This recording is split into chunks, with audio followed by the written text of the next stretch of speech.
as viagens em que Fernão de Magalhães fez a primeira metade da sua volta ao mundo. Ao querermos conhecer Fernão de Magalhães, é natural que tenhamos curiosidade em saber como era a sua fisionomia, de forma a podermos acompanhar melhor a sua história. Será que temos um retrato deste homem?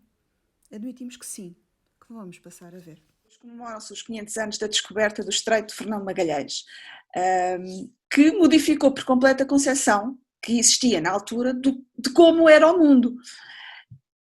E então temos aqui connosco o historiador José Manuel Garcia, que acabou de lançar um livro precisamente sobre Fernão Magalhães, e colocam-se duas perguntas, que é a primeira, quem foi Fernão Magalhães, e de que forma é que esta viagem e esta personagem alterou por completo o mundo que era na altura e o mundo que é hoje. É uma ótima pergunta, cuja resposta não é muito fácil de dar. São as melhores. Diga. As perguntas, as respostas difíceis são as melhores. Espero que sim, e eu vou tentar dizer em poucas palavras o que levaria imenso tempo para calcular, dizer quem era Fernão de Magalhães e o significado que teve o descobrimento do Estreito de Magalhães, porque de facto foi um momento decisivo. E eu diria o seguinte, é que estamos a comemorar os 500 anos desse descobrimento, mas eu diria que na realidade esse facto foi tão importante que podemos dizer que marca o término de um século de descobrimentos, porque em 1420, 100 anos antes, há 600 anos, 1420, o infante Dom Henrique tinha começado a ordenar que se fizessem os descobrimentos, e foi nesse ano, 1420, que se redescobriu a Madeira, a Ilha da Madeira. E, portanto, começa o início, que depois só, alguns anos depois é que começam de facto, porque os primeiros descobridores portugueses não conseguiram avançar com os descobrimentos, são os Julianos de 1434, mas é uma história realmente complexa, começa aí a complexidade, o princípio, e o Fernão Magalhães é o fim. Portanto, o que começa os descobrimentos é o infante Dom Henrique, e quem acaba os descobrimentos é o Fernão Magalhães. E praticamente 100 anos depois do infante Dom Henrique ter dado ordem para fazer os descobrimentos, o Fernão Magalhães quase que começa o fim dos descobrimentos, porque é nessa fase que ele vai começar verdadeiramente o arranque para a sua etapa final, que é a travessia do Pacífico, que era o que ele queria fazer. E então, no ano seguinte, 1521, para o ano comemoram-se os 500 anos da morte do Fernão de Magalhães, em 1521, 2021 vai-se comemorar os 500 anos da morte dele, podemos dizer que ele conclui no ano seguinte, a este que estamos a viver 2020, vai-se comemorar o fim do descobrimento do mundo, porque o Fernão de Magalhães, só à conta dele, e a importância do descobrimento do Estreito de Magalhães deriva de ter sido aí que ele vai descobrir a outra metade do mundo que faltava descobrir. E isso é que é muito relevante.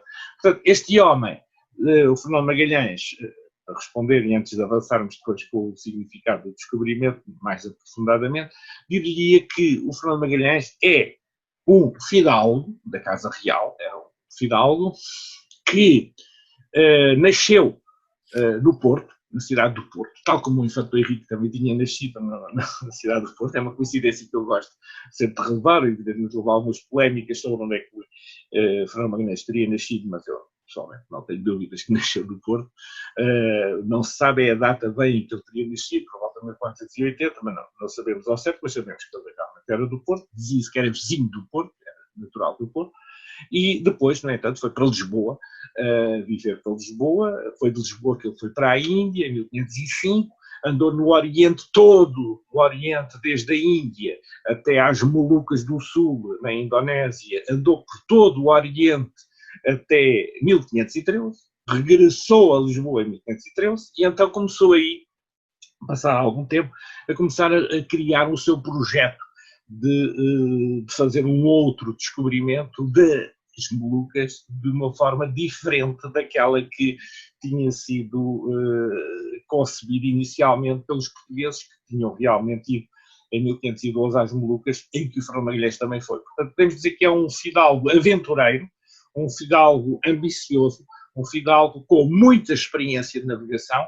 um homem que vai desde Lisboa até a Indonésia, que dá quase metade, a primeira metade da volta ao mundo verdadeiramente, e então podemos dizer que é um fidalgo com uma grande experiência de navegação, um grande sentido de honra, e esse grande sentido de honra que ele tinha e a ambição que ele tinha vai marcar depois o que será o resto da sua vida. Depois podemos falar mais sobre isso. É curioso, e antes de avançar para o significado, é curioso uma coisa que mencionou, é que o Infante Dom Henriques é o começo, o Fernão Lopes é o Exato. fim, são ambos do Porto e são ambos portugueses. E não há dúvida de que os portugueses descobriram o mundo. Não há dúvida de que entre o Infante Dom Henrique, que é portanto, podemos dizer, o princípio que começa os descobrimentos, a mandar fazer os descobrimentos, porque ele não navegou, ele mandava fazer, e foi graças a ele que se fizeram os descobrimentos, porque tem de haver sempre um chefe a fazer os descobrimentos, e foi ele o responsável. Portanto, tinha carta branca do pai dele, do João I, para fazer o que quisesse, e depois dos irmãos, e, portanto, ele conseguiu fazer essa iniciativa por responsabilidade dele, e era um grande senhor, e depois, mais tarde, passado 100 anos, é um outro fidalgo, obviamente não se compara à categoria social e superior do Infante Henrique, um fidalgo, digamos assim, normal, um cavaleiro fidalgo da Casa Real, havia muitos em Portugal nessa altura, só que o Fernando Magalhães tinha um sentido de honra muito grande e ele queria, e era muito ambicioso, tão ambicioso que, digamos, criou um problema com o rei Dom Manuel, que era o sobrinho neto do Infante Dom Henrique, o Dom Manuel, e foi esse problema que ele teve com o Dom Manuel que levou o Fernando Magalhães a revoltar-se e a querer se vingar do rei e a fazer um outro feito heroico, e fez como português, embora ao serviço dos espanhóis, temos de reconhecer, mas a verdade é que ele era português e os espanhóis, eu digo sempre que os espanhóis às vezes ficam um pouco aborrecidos de dizer que realmente o empreendimento é espanhol, e era,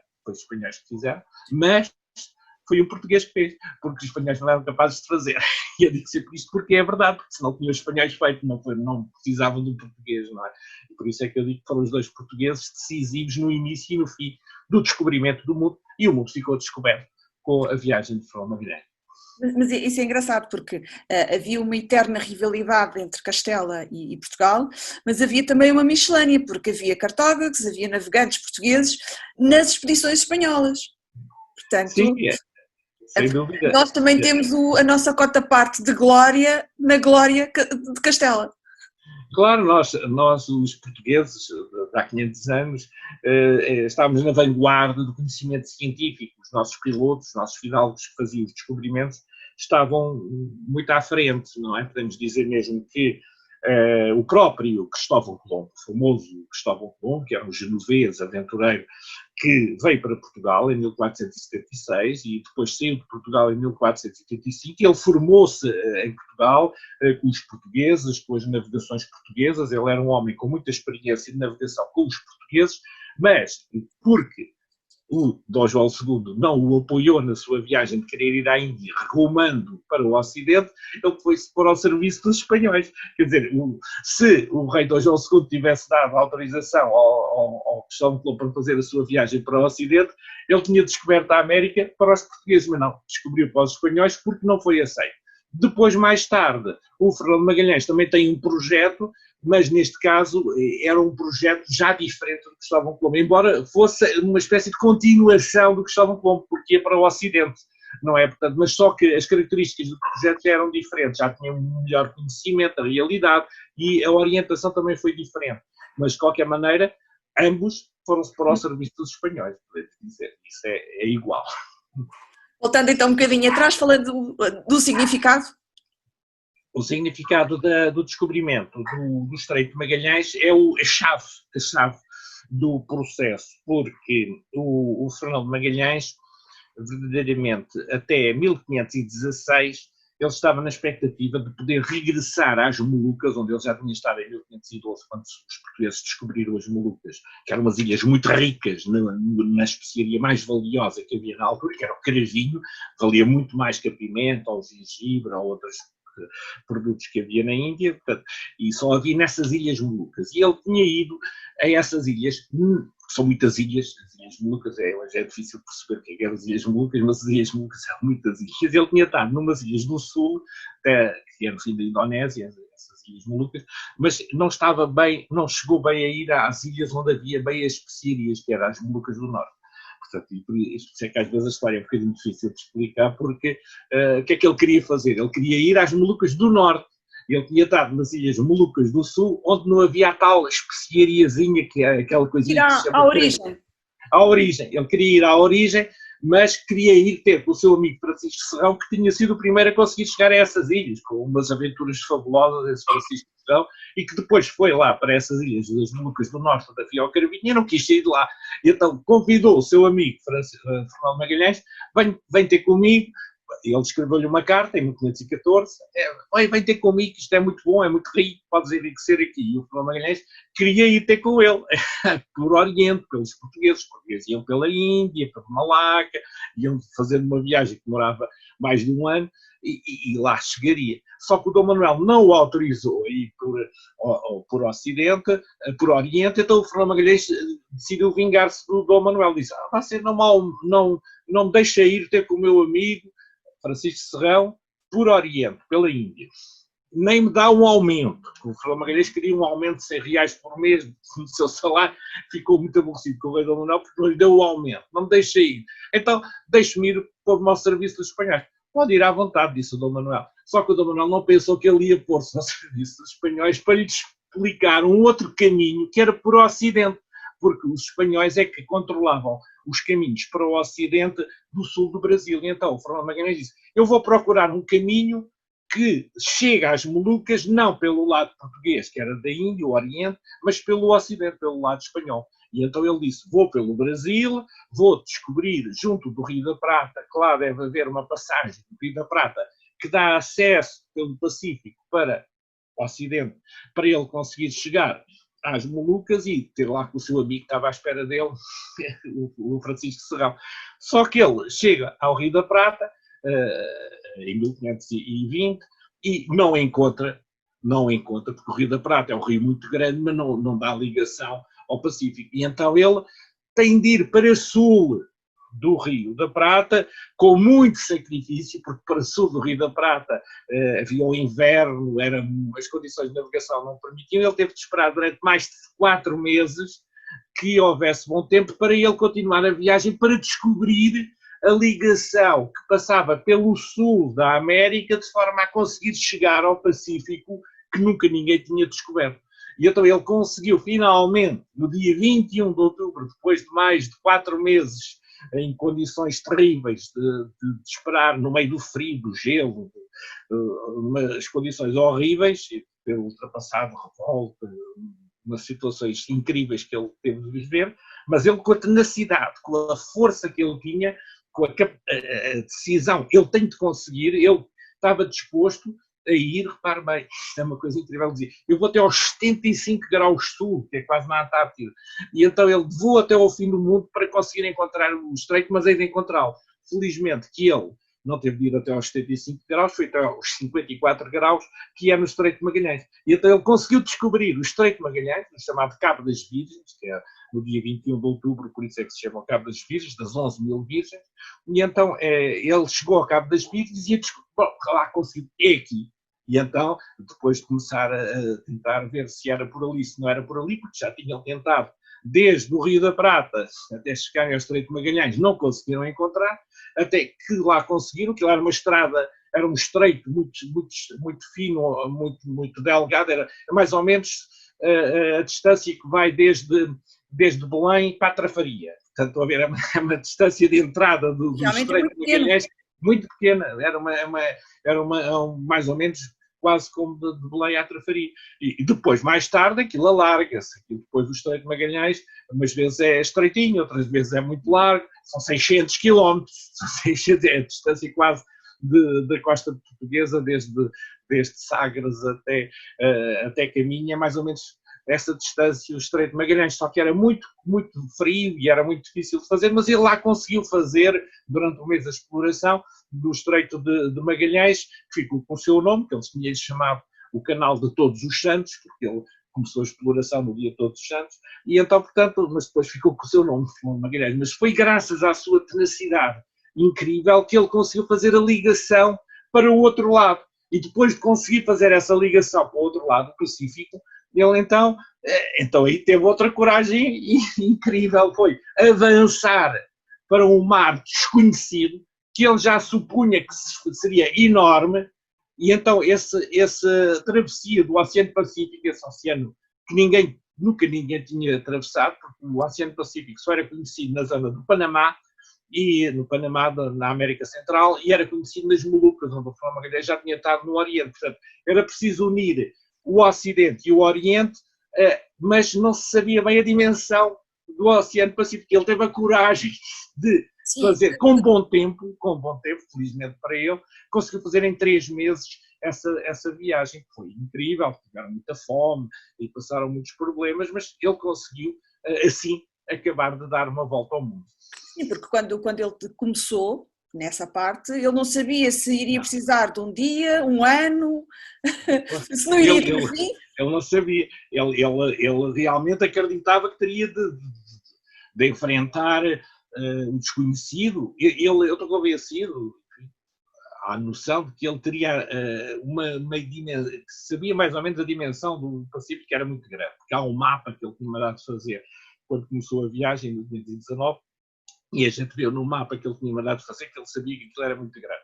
Só que ele pensava que havia lá ilhas pelo meio e havia de facto ilhas no meio do Pacífico. Só que ele teve azar, nunca encontrou nenhuma ilha, só encontrou 2 pequenas ilhas que não tinham nada. E então, se ele tivesse encontrado ilhas, ele tinha água, tinha alimentos, tinha tudo, só que ele fez uma viagem de 3 meses só com os alimentos que tinha recolhido e a água que tinha recolhido no Estreito de Magalhães, e portanto passaram imensa fome e desespero, mas conseguiram fazer a travessia e chegar às Filipinas. Essa é outra coisa, que é, nós hoje em dia não temos a noção de como eram as viagens naquele tempo.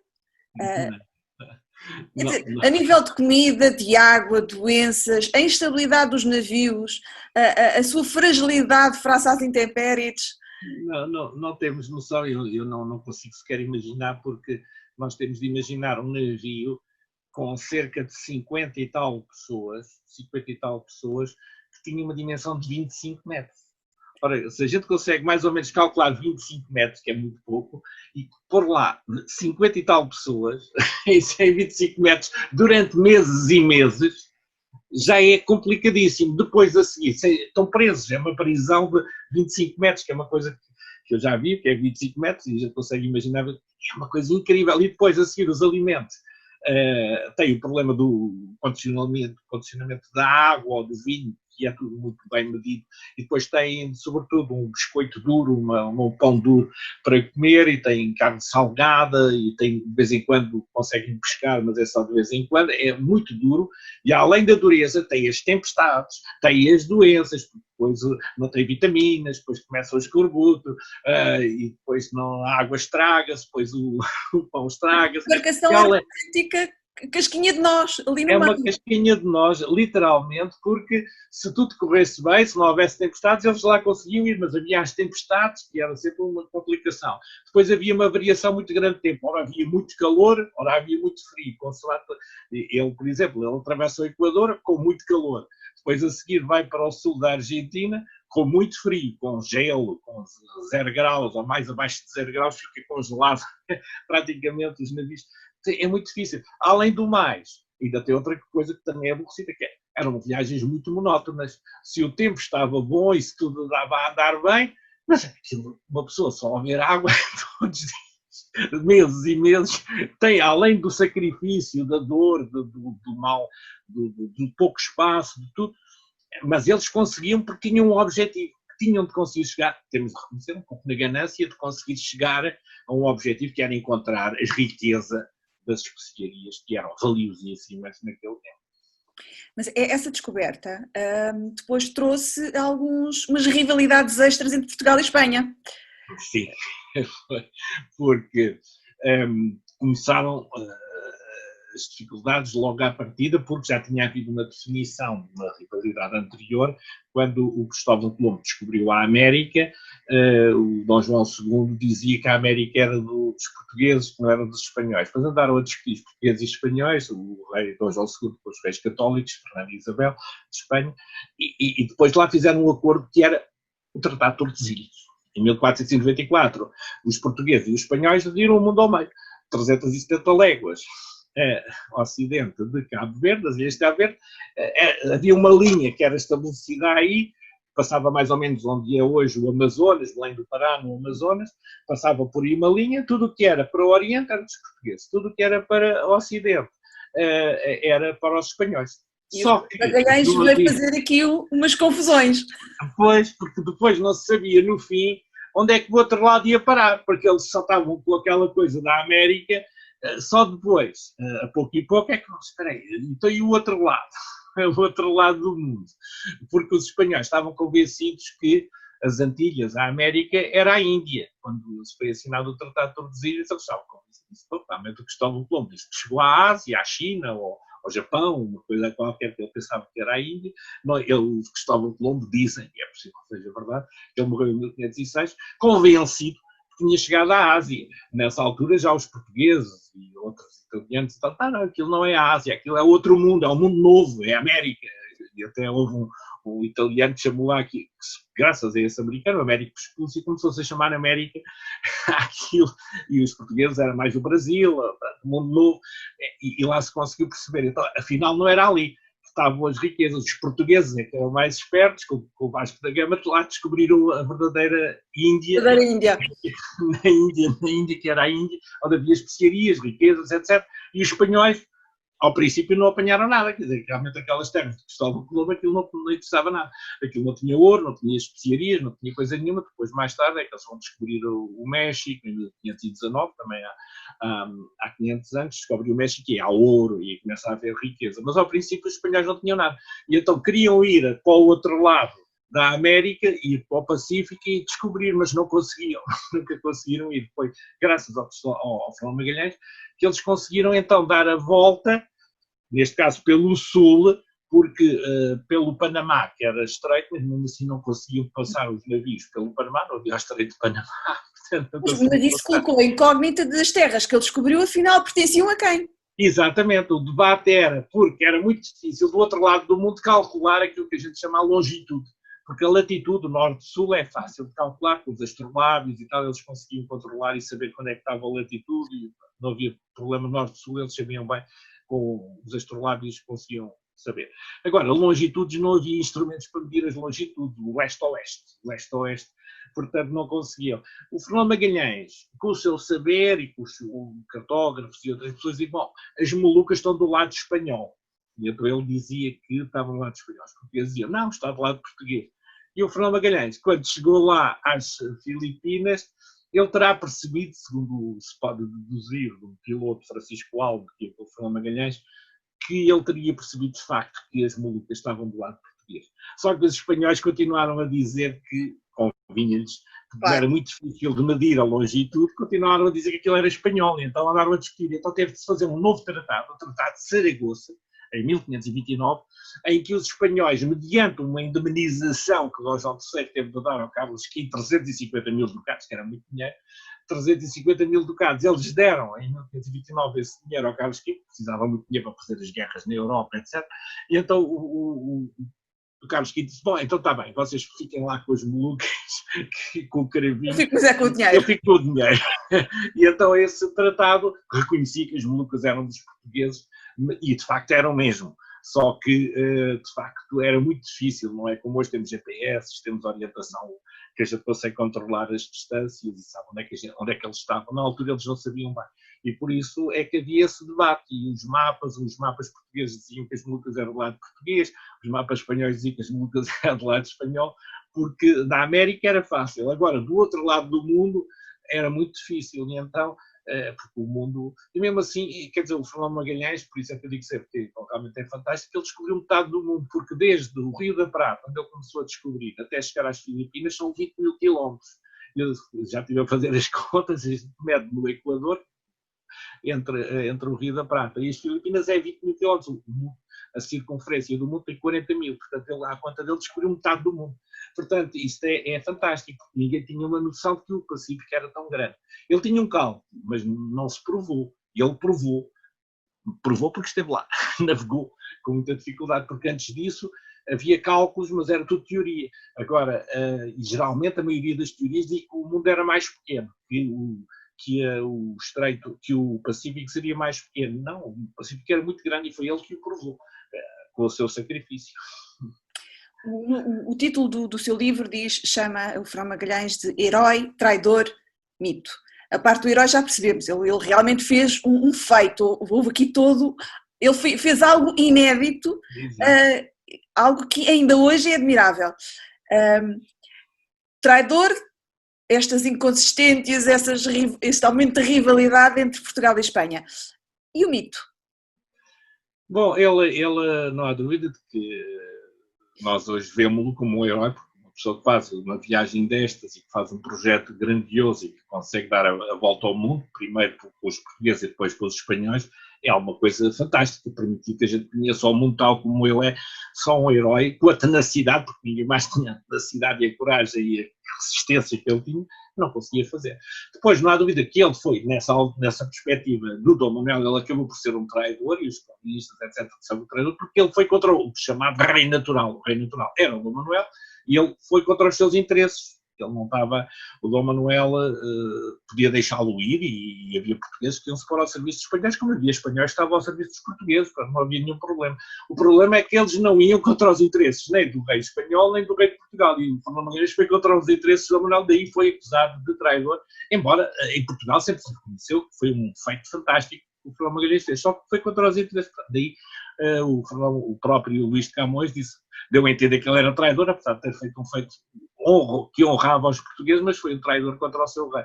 E só depois, no século XIX, é que é realmente reconhecido como um homem fantástico e já não se ligava muito ao facto de ter prejudicado o rei Dom Manuel e o Dom João III. Mas ele tornou-se um mito precisamente porque acabou por se tornar o homem que simboliza o início da mundialização. É graças a ele que se começa a conhecer o mundo tal e qual ele é, porque antes disso não havia essa noção, portanto torna-se o mito do início do fundador, digamos, de uma forma ainda muito recuada, da globalização. Portanto, nós hoje vivemos a globalização graças à tecnologia, a toda esta concepção que nós temos da globalização, mas os contactos mundiais começaram há 500 anos. E foi possível porque o Fernão Magalhães passou o Estreito de Magalhães. Porque se não tivesse passado o Estreito de Magalhães, ele não tinha dado a sua volta ao mundo e não se conhecia o Pacífico. Portanto, podemos dizer que ele se torna o mito do homem que começa a conhecer o mundo e a iniciar aquilo que eu acho que é a palavra mais correta, que é mundialização. Interconexões de todos os espaços que ele conheceu. Ele foi o primeiro homem a navegar todos os oceanos. Todos os oceanos, primeiro o Atlântico, depois o Índico, depois o Pacífico. Ele conheceu e teve de navegar todos os oceanos e provou que os oceanos ligavam os continentes e a Terra. Portanto, podemos dizer que é um mito do início da globalização. E nós podemos conhecer o Fernão Magalhães nessas várias vertentes através do livro. O meu livro procura exatamente explicar o Fernão Magalhães, antes de fazer esta viagem em que descobriu ao serviço dos espanhóis o Estreito de Magalhães, em que ele esteve ao serviço dos portugueses, descreve todas as fases antes de ele ter começado a viagem para a Índia em 1805, em Portugal, no Porto. Há muito pouca informação do Fernão Magalhães antes de ter começado em Lisboa a ir até à Índia em 1805, depois é que começa a haver informação sobre o Fernão Magalhães, e já se sabe muitos pormenores sobre o Fernão Magalhães, até o momento em que ele vai de Lisboa para Sevilha, em 1517, pôs-se ao serviço dos espanhóis, precisamente por causa de se vingar do Dom Manuel, e então aí já conhecemos muitos pormenores. Portanto, podemos dizer que este meu livro explica tudo isso e as consequências da viagem, mas sobretudo mostrando como é que o mundo ficou conhecido pelo Fernão Magalhães. Esse meu livro procura, e também tem depois muitos outros pormenores, por exemplo, consegue descrever todos os homens que foram, nós, graças ao rigor dos espanhóis, registraram, nós sabemos o nome de todos os 240 homens que foram com o Fernão Magalhães. E a gente sabe que houve 34 portugueses, 33, mais ele, Fernão Magalhães, 34 portugueses que foram com o Fernão Magalhães, desde pilotos até vários tipos de várias partes de Portugal. Foram 34 portugueses na viagem de Fernão Magalhães, coisa que até então não estava muito bem esclarecida, e eu esclareci no meu livro quais eram, até porque havia alguns portugueses que diziam que eram espanhóis, mas depois lá percebiam que eles afinal eram portugueses. porque os espanhóis, o Carlos V tentou limitar o número de portugueses para não serem muitos portugueses, mas depois os portugueses disfarçavam-se de espanhóis, mas depois lá percebiam que eram portugueses no fim.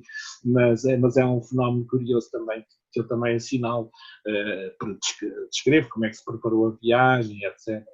Sim, porque essa influência vai até aos dias de hoje, quer dizer, o nome Magalhães, ou há marcos com o nome Magalhães para além do Estreito de Magalhães, fruto desta expedição.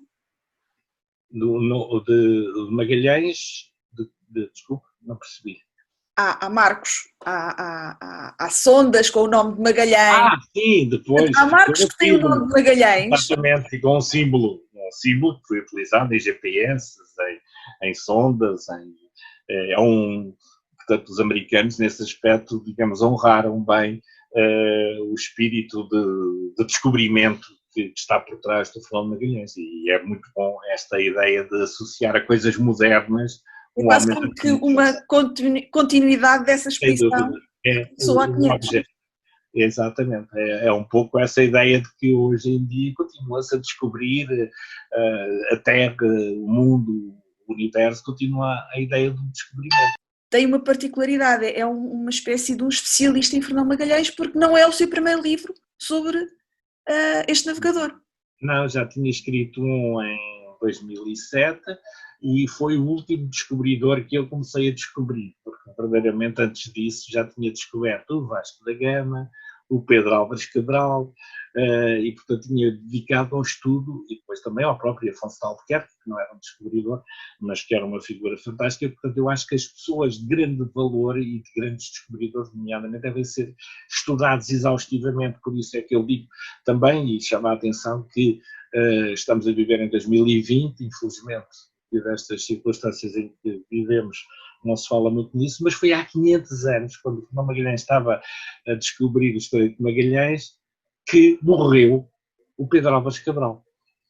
O Pedro Álvares Cabral morreu em 1520 em Santarém, o homem que descobriu o Brasil, o homem que foi também teve um pouco a marca do início da globalização, porque o Pedro Álvares Cabral em 1500, 1501, ele ia para a Índia, vai da Europa, América, Brasil, descobre o Brasil, depois vai pela África, vai até à Índia, depois volta. E ele foi o primeiro homem a ir aos 4 continentes, o Pedro Álvares Cabral, que é um fenómeno engraçado em 1500, 1501, quando ele regressa a Lisboa. Portanto, ele só se fala do Pedro Álvares Cabral porque descobriu o Brasil, é por isso que ele é importante. Mas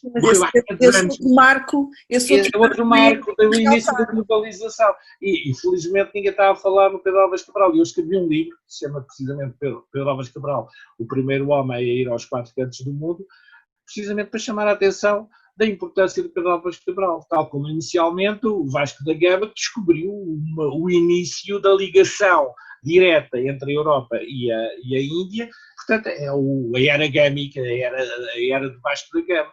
Depois, infelizmente, não se fala muito nisso, mas eu, pelo menos, olha, já estudei essas figuras importantes, estive nos sítios onde eles estiveram. Agora, o ano passado, ainda consegui ir, felizmente, ao Estreito de Magalhães, naveguei Fez a experiência? Fiz a experiência, não fiz o Estreito de Magalhães todo, mas fiz a parte onde ele esteve, no chamado Rio das Sardinhas, onde ele esteve ancorado, estive lá no sítio com o gelo, com o frio que ele teve, embora meio agasalhado, um grande navio, com boas condições, mas estive no sítio onde o Fernão Magalhães esteve há 500 anos, no Estreito de Magalhães, que é uma paisagem fantástica, só que é muito difícil de lá chegar, mas que é fantástico. Já o António Pigafetta dizia que é um sítio maravilhoso, e é, só que é muito frio, é muito difícil de lá chegar, mas vale a pena, quem possa ir lá, mas é difícil, mas é muito bonito. Estes livros são importantes porque estamos a falar de temas que só com o devido distanciamento conseguimos fazer uma correta avaliação do seu impacto.